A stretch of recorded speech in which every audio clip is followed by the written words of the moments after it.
Marie-Claude Barnet, présidente de la communauté de communes du Grand Autunois-Morvan, communauté de communes qui se situe au nord-ouest du département de Saône-et-Loire, avec la ville-centre Autun, un peu plus de 13 000 habitants. Nous sommes 55 communes, avec 36 000 habitants au total.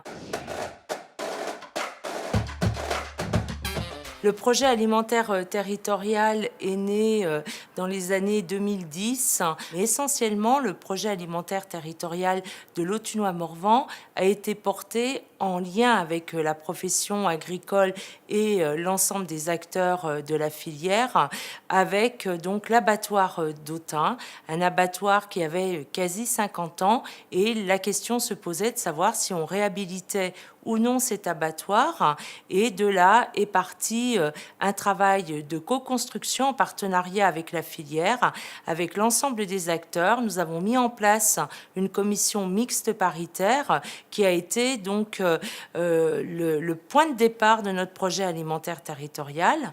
Nous avions déjà en compétence les cantines des écoles de ce territoire, et de là nous avons dû travailler notamment avec les hypermarchés pour trouver les débouchés, notamment en matière bovine. Et ce partenariat nous a permis d'avoir donc la partie avant de la bête qui est transformée à l'abattoir d'Autun et qui est donc cuisinée dans notre cuisine intercommunale et qui se retrouve dans l'assiette de nos enfants. Et par ailleurs, l'arrière de la bête fait l'objet donc d'une vente via un chevillard aux hypermarchés locaux.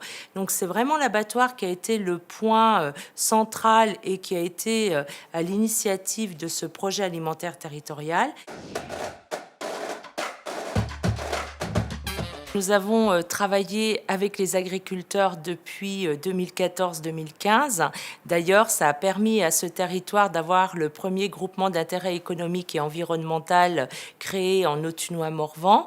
Le monde agricole s'est associé de manière concertée et permanente sur ce projet alimentaire territorial. Ça permet aussi au monde agricole d'avoir une plus-value ajoutée sur les revenus avec cette diversification, mais aussi nous devons aujourd'hui travailler sur la reprise, transmission des exploitations agricoles, car la moyenne d'âge des agriculteurs sur le département de Saône-et-Loire et plus particulièrement en Autunois-Morvan est plutôt élevée. Et là aussi, le projet alimentaire territorial, cette plus-value ajoutée, car nous produisons, nous transformons et nous consommons sur place, permet donc d'avoir des revenus complémentaires à ces agriculteurs, doit nous permettre donc d'avoir un enjeu de transmission un peu plus favorisé, et nous travaillons dans ce sens avec la Chambre d'agriculture.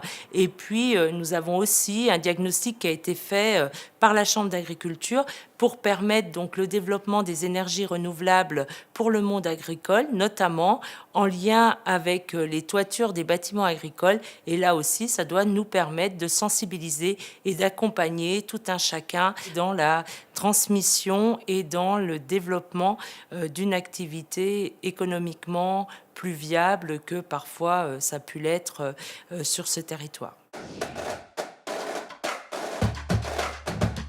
Nous avons travaillé aussi avec les agriculteurs et notre chargé de mission donc des questions agricoles au niveau de la communauté de communes du Grand Autunois-Morvan pour donner envie aux agriculteurs de s'inscrire dans le label haute valeur environnementale. Aujourd'hui, plus d'une cinquantaine d'agriculteurs sur ce territoire ont fait la démarche. L'intercommunalité est là au quotidien pour sensibiliser, accompagner et puis permettre donc au monde agricole de se transformer et puis de saisir les opportunités qui se présentent à eux.